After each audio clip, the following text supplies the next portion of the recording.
Back to Besa starts right now on Fox 13. Hi everybody, Deontay Damper here and welcome to Back to Besa. You might know me as the host of We Live in Color on Converge Media or as a community builder across the Emerald City. If you haven't heard already, let me be the first to tell you that our sister Besa Gordon is taking a much needed break from her show Back to Besa, which she loves dearly. Besa's been bravely battling eczema and topical steroid withdrawal, and these conditions have taken a toll on her physically and emotionally. Besa's always been an advocate for self-care, and she's reached a point where she needs to prioritize her health above all else.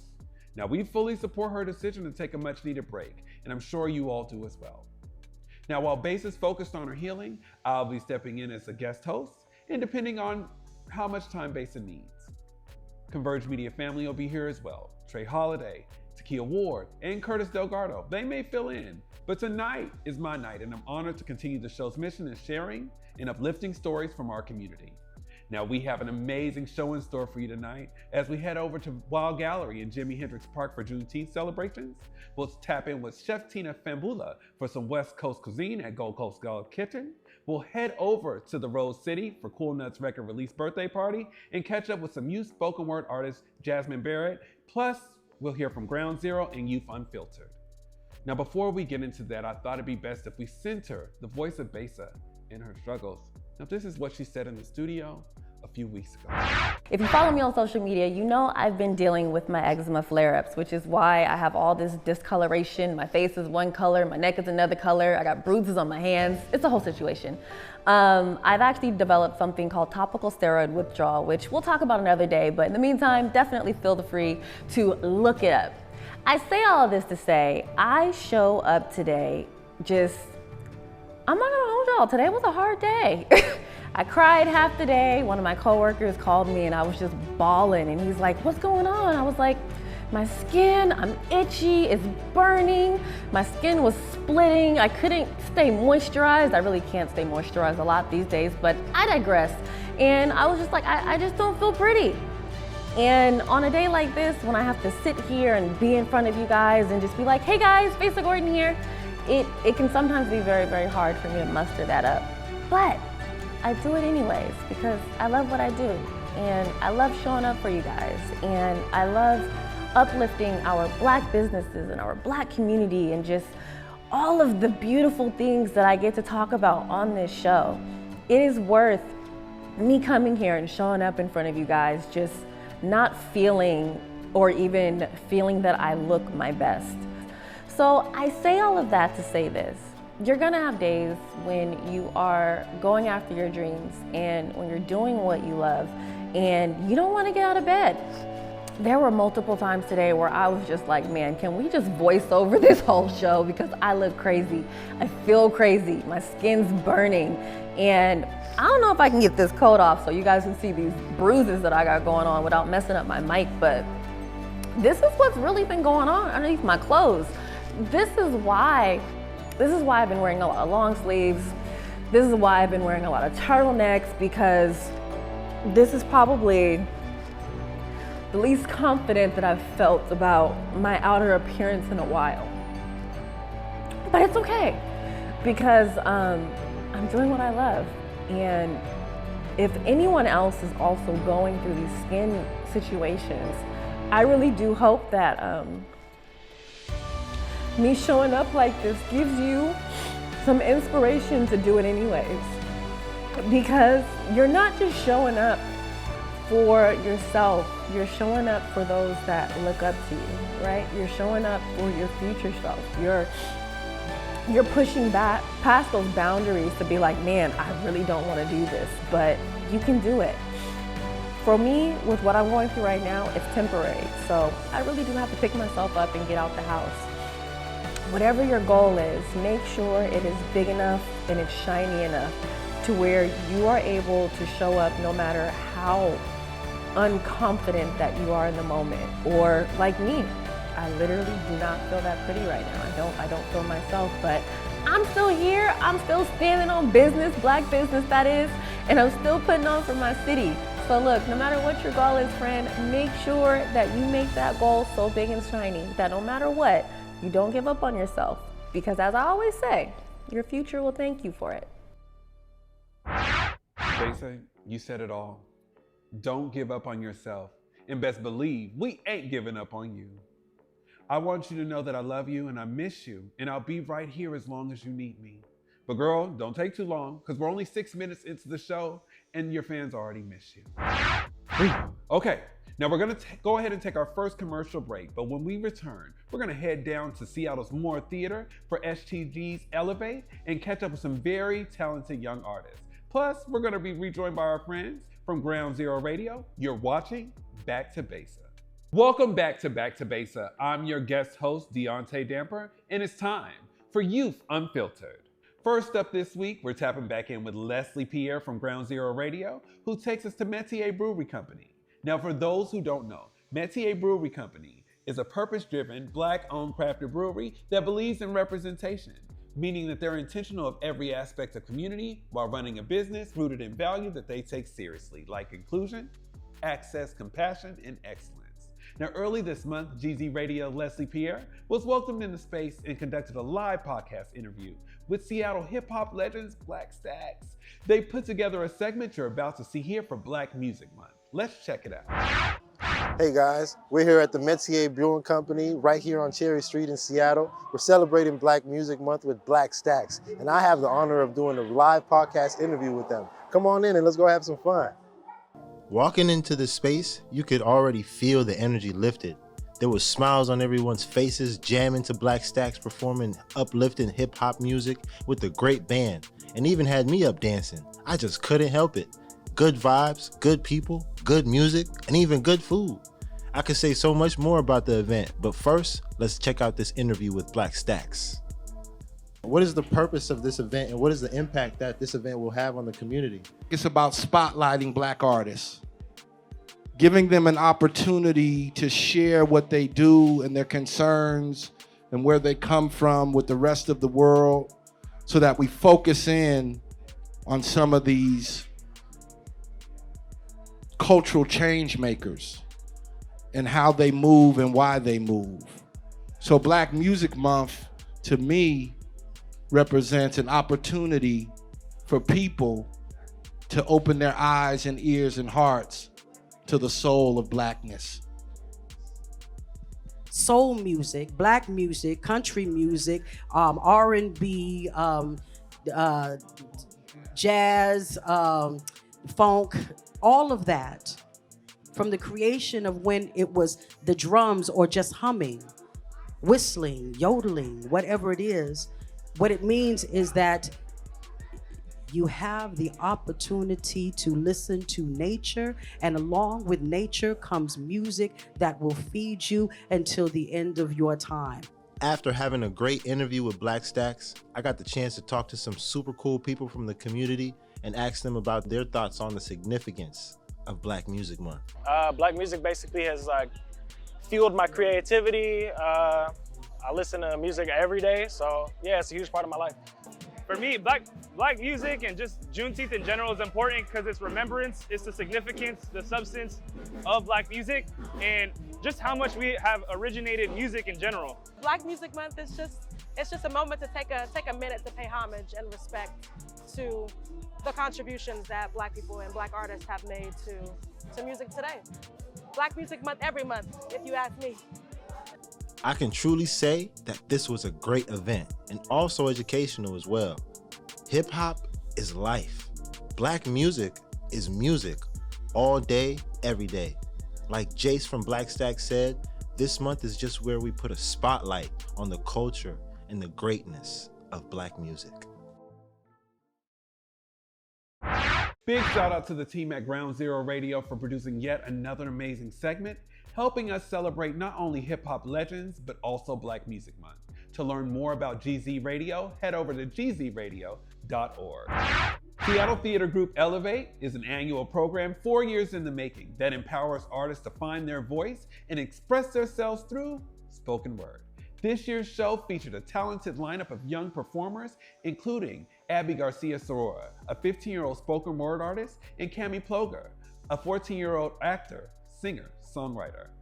The audience also was treated with performances of returning alumni, Maya Russell, a 15-year-old spoken word artist, singer, and songwriter. This week, we're uplifting Jasmine Barrett, an 18-year-old aspiring spoken word artist, songwriter, dancer, mentor, returning as an alumni who has been in the program for 4 years.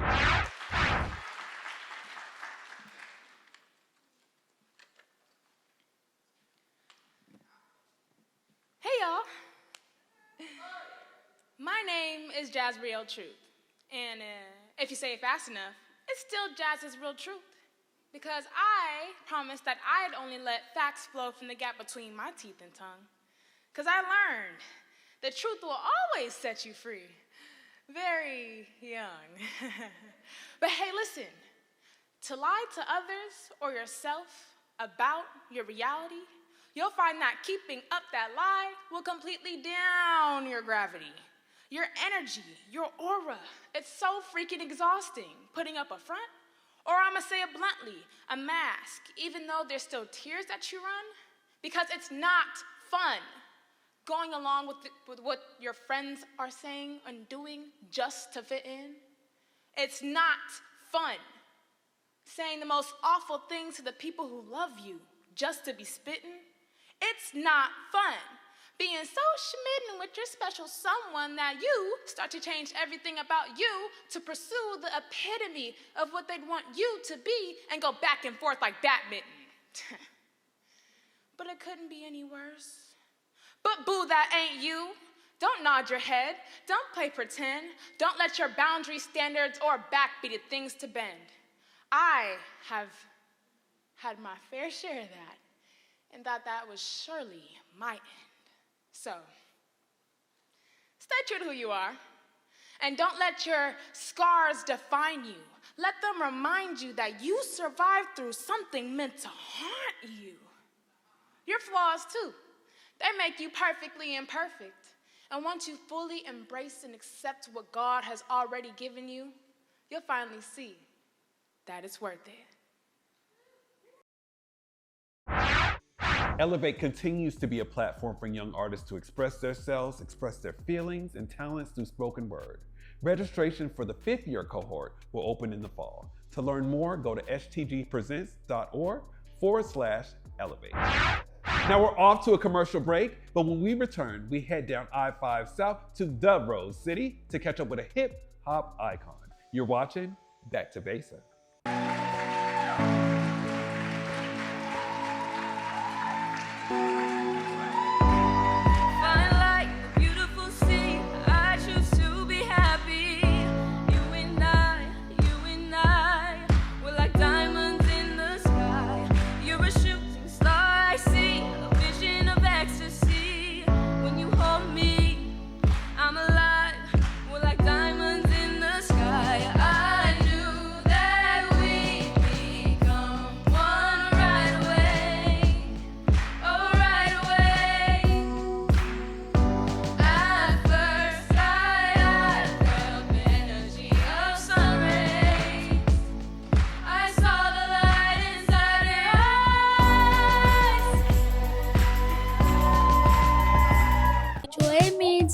Happy and taking care of people, even when you're struggling, and caring about someone. I didn't teach her that. Yo, joy, to me, joy is gratitude. Joy is Black excellence and Black brilliance, and it's being in the community, not just a spectator, but a participant. That's what joy is to me. Sharing in people's pain, joy, and everything else. Blackness is joy. Smiles, family, and wonderful memories of good times that you have with your family and your loved ones. What does joy mean to me? Loving my melanated skin. How do you do that every day? Look in the mirror and remind myself that I'm one of the chosen ones. Regardless of what other people think, feel, or believe, I know who I am. It took a while, but guess what? It's a wrap. Welcome back to Back2Besa. I'm your guest host, Deontay Damper, and now it's time for Northwest Connect, where we check in on people and places across the Pacific Northwest. And this week, we head down to the Rose City to catch up with Portland's very own hip-hop icon, Cool Nuts. He is definitely a force to be reckoned with. From the early days of rocking basement studios to touring across Europe, Asia, and Australia, he's definitely been putting Rose City on the map for decades. with 14 solo albums under his belt, and features in major publications such as The Source and XXL, and sharing the stage with the Wu-Tang Clan and Ice Cube, Cool Nuts defies independent success. Even being recognized in Portland Business Journal's Top 40 Under 40 and Oregon's Music Hall of Fame. He's a real deal Hall of Famer. We caught up with Cool Nuts not too long ago in Northeast Portland, where his musical journey actually started. He was actually celebrating his birthday as well as his record release party. Let's check this out. So we are here at Cool Nuts' birthday and album release party for his new album, Sup, See You Playa. Just growing up in Portland, being from Portland, Oregon, and then particularly an area which is Northeast Portland. Cool Nuts is really one of the founders of hip hop and rap. So when he came on the scene and really burst the scene wide open, and really trailblazed rap, underground rap, everyone knew who Cool Nuts was. There was an energy in the air, there was a wave, and it was like, who is this guy? He's incredible. He had a unique voice, a unique sound, he had a movement. So we all knew who Cool Nuts was. It was no secret. He's the one that paved the lane for everything. Like, it wouldn't exist if it wasn't for Cool Nuts. Like, and the work he put in, and like, of course, other people, but he was the one, like, a real street pioneer that came up really doing it, and like, always show love to everybody and put us all in position to excel, you know what I mean? Cool Nuts was the first real actual inspiration to a lot of us that come from the real streets of Northeast Portland, you know what I mean? He was able to cross boundaries that none of us knew how to cross. I mean, back in the day, it was like he had a studio. None of us had a studio. He knew how to multi-track. He knew how to produce. He was bringing things to the city that none of us knew how to do. He was organizing shows. He was just more professional than any of us understood what that even meant at the time. He is a very humble person. He's genuine, he has great morals, values. He is a person who will give you literally the shirt off his back. He takes so much pride in his community, and how he defines as his community is Northeast Portland, the Pacific Northwest, and beyond, and he carries that with him. He's never above anyone, and he really cares about the integrity of the Pacific Northwest and the movement that has happened here. We've always been about like the community and like reaching back to the people that like, you know what I mean, are really involved in the culture, you know what I mean? So we've always like been the ones to reach back to the culture in the city and like, you know what I mean, like try to inspire the people underneath us that, you know what I mean, like if there's not a platform, we try to build a platform for them. You can't mention Portland without mentioning Cool Nuts, you know what I'm saying? Like, definitely a big imprint. I mean, me not being from here, you feel me, and being embraced, you know what I'm saying, by like me being out of town and, you know what I'm saying, him being the guy out here, that says a lot about his character, you know what I'm saying?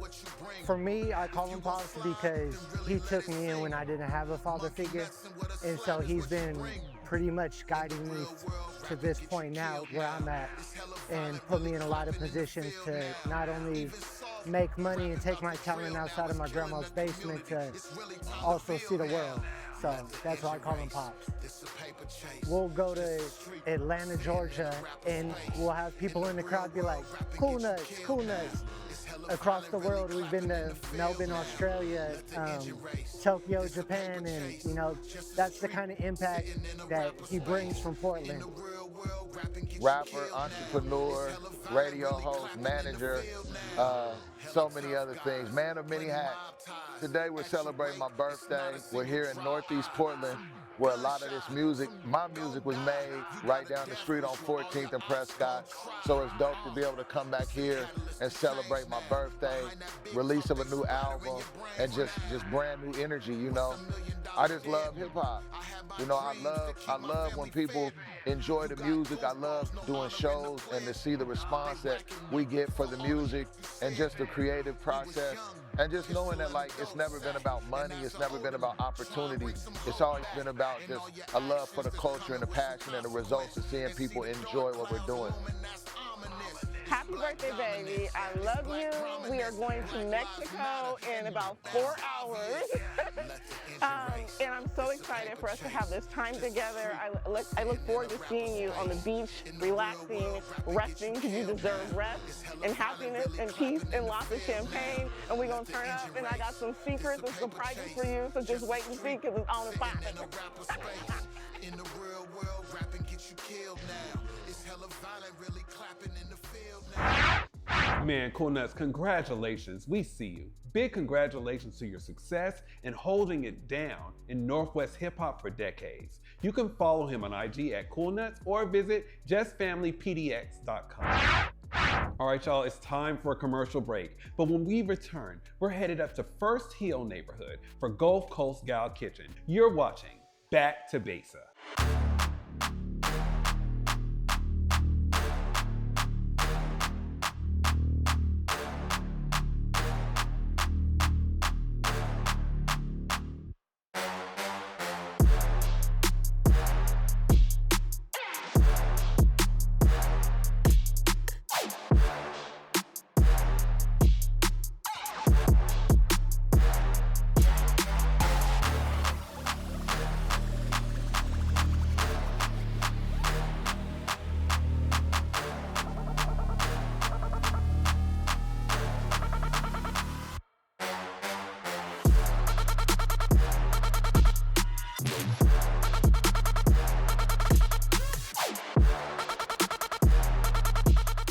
Welcome back to Back2Besa. I'm your guest host, Deontay Damper. Now, we all know that Besa Gordon, she loves to eat.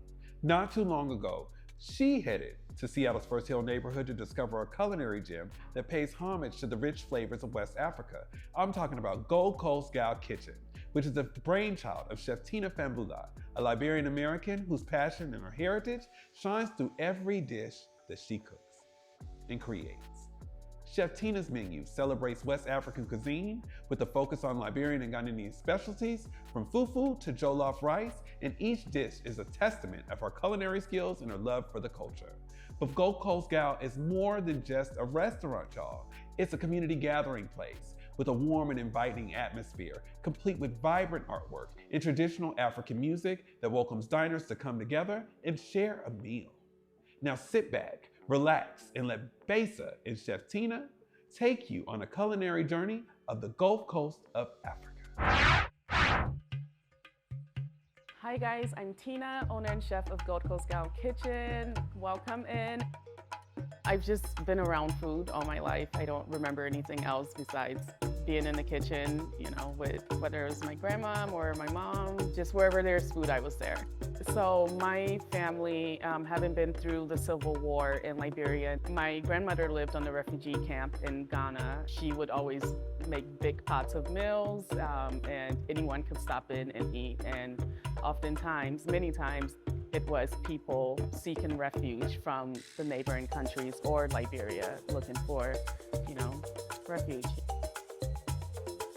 The benches, I did all of that myself. I did some of the paint work myself as well, so some of the plumbing.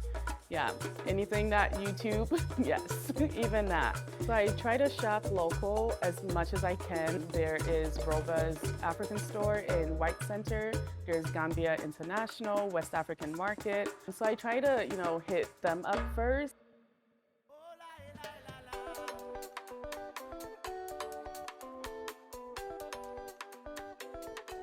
Okay, Tina, what do we have in front of us? By the way, it all smells amazing. It's all really, really good. If someone comes here for the first time, which one of these 3 dishes would you recommend they try? This one, the goat peanut soup. The goat peanut, okay. Yes. Okay, It's my pride. I have it every day. So it comes in different starch forms. It can be cassava, which is yuca, plantain, or cocoyam, which is taro. But it has the consistency of mashed potato. So this is the fufu in the center. You take a piece of it and use it as a vessel with the soup to get the soup. Yeah, and then the goat is very tender and super good. And then this one, we have jollof rice with suya short ribs. So suya is a peanut-based spice blend that's marinated on the ribs and then grilled. So good. If you've ever had Liberian food, you've probably had cassava leaf before. That's usually what's requested. And then this exciting orange thing here is the jollof rice that folks absolutely love. And then we have acheque. So acheque itself is grain. It's like couscous. You can have it with any type of stew or soup. But in this case, we're having it with grilled fish, some sauteed peppers, and our house-made, well, everything's house-made, but our maize and pepper sauce. And then it comes with a side of plantains. Ah, this all smells so freaking good. Most people come in here not knowing what it is. They just know it's a West African restaurant. They've never had the food, and then they try it, and they're like, this tastes like home. Usually when folks come in, I had a customer ask the server to come get me to make sure that, one, I'm a Black person, and that I'm actually Ghanaian and Liberian, just because they didn't believe it. So I think folks are excited that it's here. I just love it. I see it as my baby, and so, you know, I have to keep it alive somehow. And that means sometimes being here at 6 a.m., staying until midnight, sometimes later. I'm here, and yes, I'm tired, but I'm always happy to do it.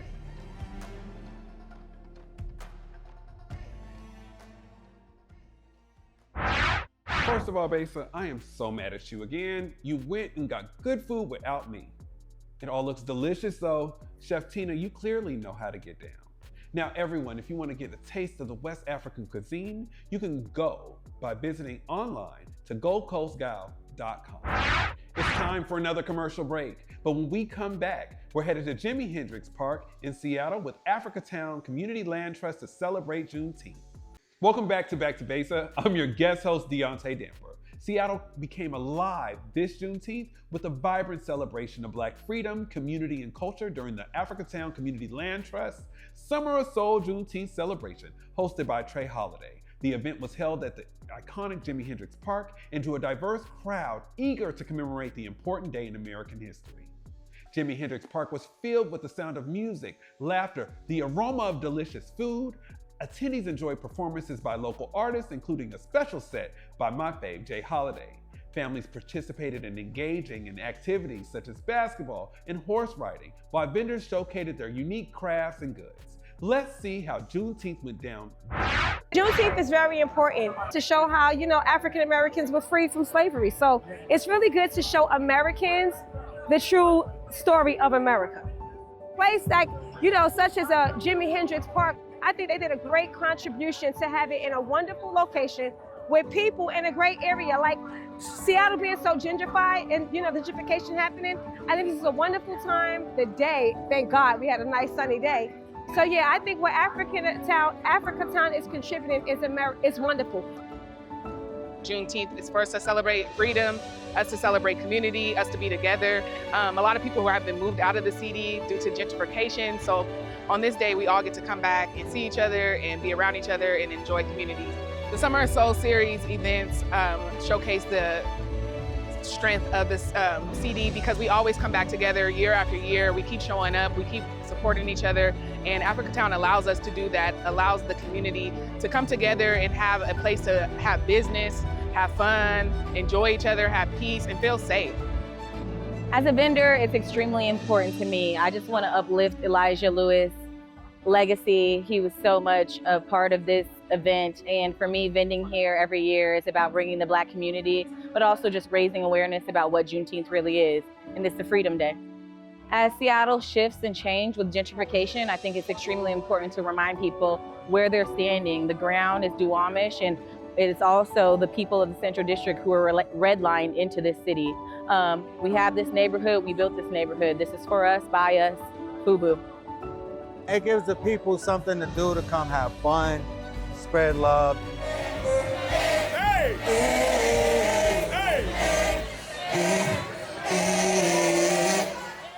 Not only are you guys doing something for the community, but these businesses get a chance to make some money too.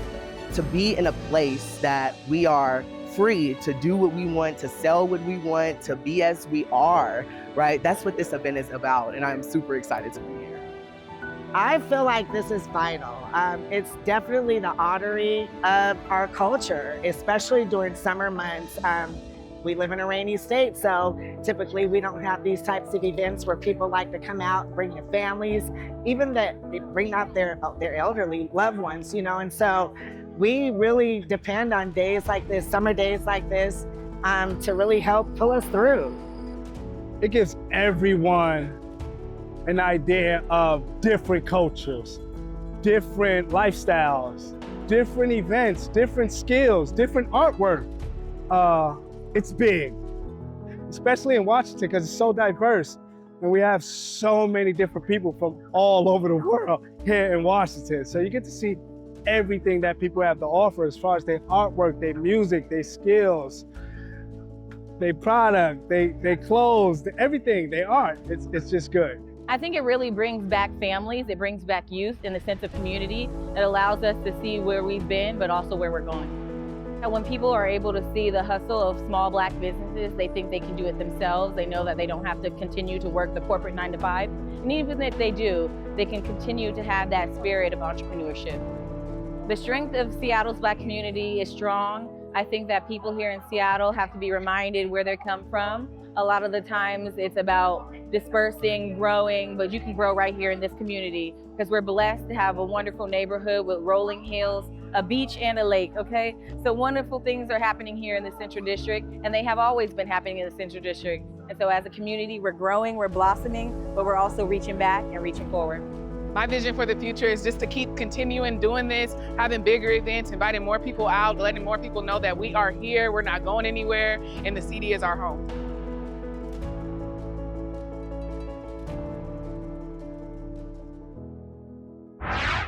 This year's Juneteenth event was not just a celebration, but it was a testament to Seattle's commitment to honoring its Black history and fostering community unity, all thanks to Africatown Community Land Trust. As Seattle's largest Juneteenth celebration, the event serves as a reminder of the progress that we can make and still be doing.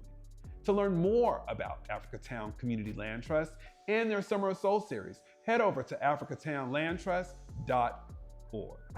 Okay, it's time for another commercial break, but when we come back, we're going to continue our Juneteenth celebration with the Wild Gallery in Pacific Place Mall.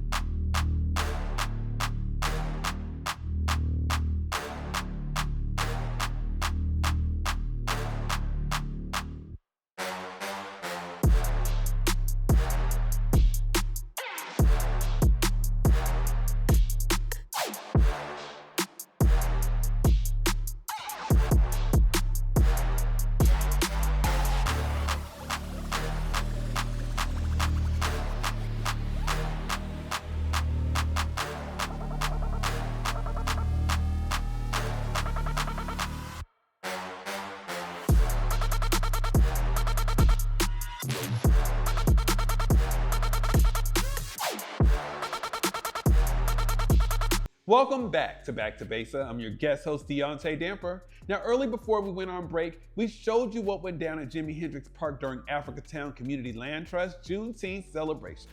And now we focus on an event centered on Black women voices and lived experience right here in Seattle.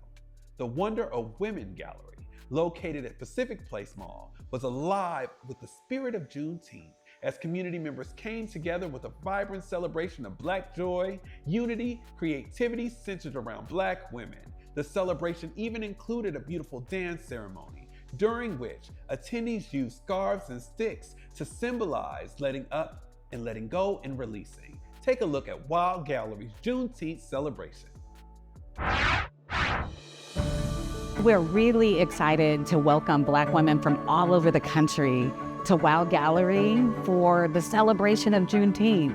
It's so appropriate because Juneteenth is a day of knowing. Juneteenth is a day of freedom and liberation, and who should be honored but Black women? It's rare to walk into a beautiful space that holds us, that reflects us in the positive light that we're in. This is what my ancestors dreamed of, to hold space like this. This beauty is who we are, and we often don't see that, we often don't experience it, but this is truly who we are. This is a room full of sisters like jewels in a crown, all vanilla, cinnamon, and dark chocolate brown. I'm excited to be here today to learn from my sisters, to moderate a panel, so that we can find better ways to live in our liberation than opposed to just talking about it. Generations have come together to celebrate where we are. I like the fact that we are interacting with young people and middle-aged people and just sisters of all ages from all spaces. And I find that just a contributor to our happiness. The practice of this place, it has just naturally been a place that draws me back every time. Like, I wish I lived in Seattle. I would retreat here like once a week probably to just get away from the hustle and bustle of work and life. A lot of times, we as Black people, we don't know how much we need time to recognize us as a people, and this space allows people to do that. The artwork on the wall is so incredible because the theme for this exhibition is entitled Dear Sister, I See You. And my husband has literally painted an iconic Black women canon collection of Black women's stories. If you look around this gallery, you will see iconic Black women who have been a part of our history. And right today, here in Seattle, we celebrate women of the state of Washington and the city of Seattle and Martin Luther King County, who have also contributed to our greatness. One of the things I think about is how this place was incepted. It was created by Veronica Berry and her co-creator Hiawatha D, who are the epitome of what it means to be in Black love and Black relationship. So we've been able to see a couple who in 2021 planted their feet in the ground and they said, I don't want to be hid out, right? I don't want to be tucked away in some place. I want to be in the center of it all, where people were protesting, where there were people that were wreaking havoc. We want to be there and create space for positivity. We want to create space for Black art. And more importantly, we want to create space for Black love. And that's why it's important to be here today and every other day that the gallery is on, because we celebrate Black love, we celebrate Black art, we Black. This is a super special place to me, and I've never encountered another place like this that elevates, celebrates the voices, the stories of Black women. Is something that I need, and I know something that the world needs. So I'm going to continue to come from Houston to Seattle or wherever I live to Seattle to be a part of this. Oh, yesterday and all the things we did for love. I'm going after dreams to hear him say, well done. Renewed my mind to lands of Oh, sometimes you can feel the joy tingling in your fingertips. And sometimes I say to my sisters, just ball your fist up and bend your toes under so you can hold on to it. Joy is all about us today. No matter what may come my way, I hold on to the vision God gave me. 'Cause I'm supposed to be somebody. 'Cause I'm supposed to be somebody. Say what you want and don't face me. I'm becoming the person God made me. Because I'm gonna be somebody. Because I'm gonna be somebody.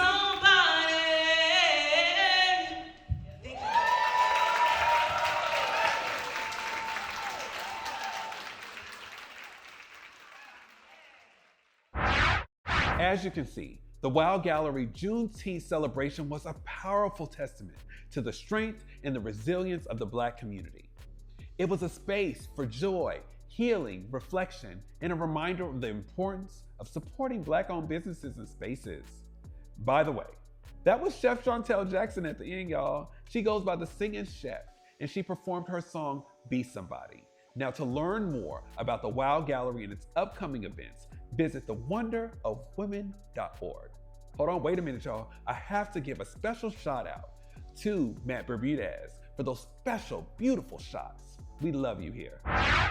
Okay, y'all, we are off to our last commercial break, but when we come back, I'm giving Besa her flowers. You're watching Back to Besa. Welcome back to Besa. I'm your host, Deontay Damper, and I got a big old smile on my face. That means we did it. We made it through the episode. This is the part of the show where usually Besa gives her affirmations. However, since it's my night, I thought it's best that I do something different and give Besa Gordon her flowers and tell her some things that I want her to know. Besa, you are hands down one of the strongest people that I know. I met you 5 years ago, and you always dream big. The first time we talked on the phone for 5 hours, and we poured into each other. You see, that's what you've been doing to community. You've been pouring into community, whether it has been radio, and now your show Back to Besa. It's been here for a year.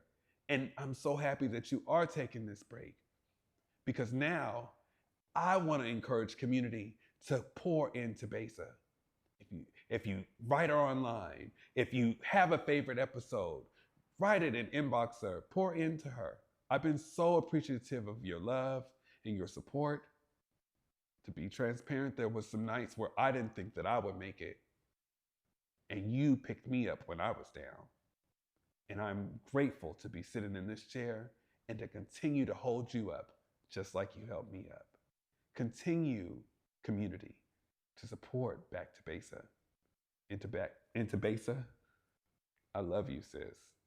You are my sister, you are my friend, and I can't wait for you to come back, because then we can really go to Back to Besa.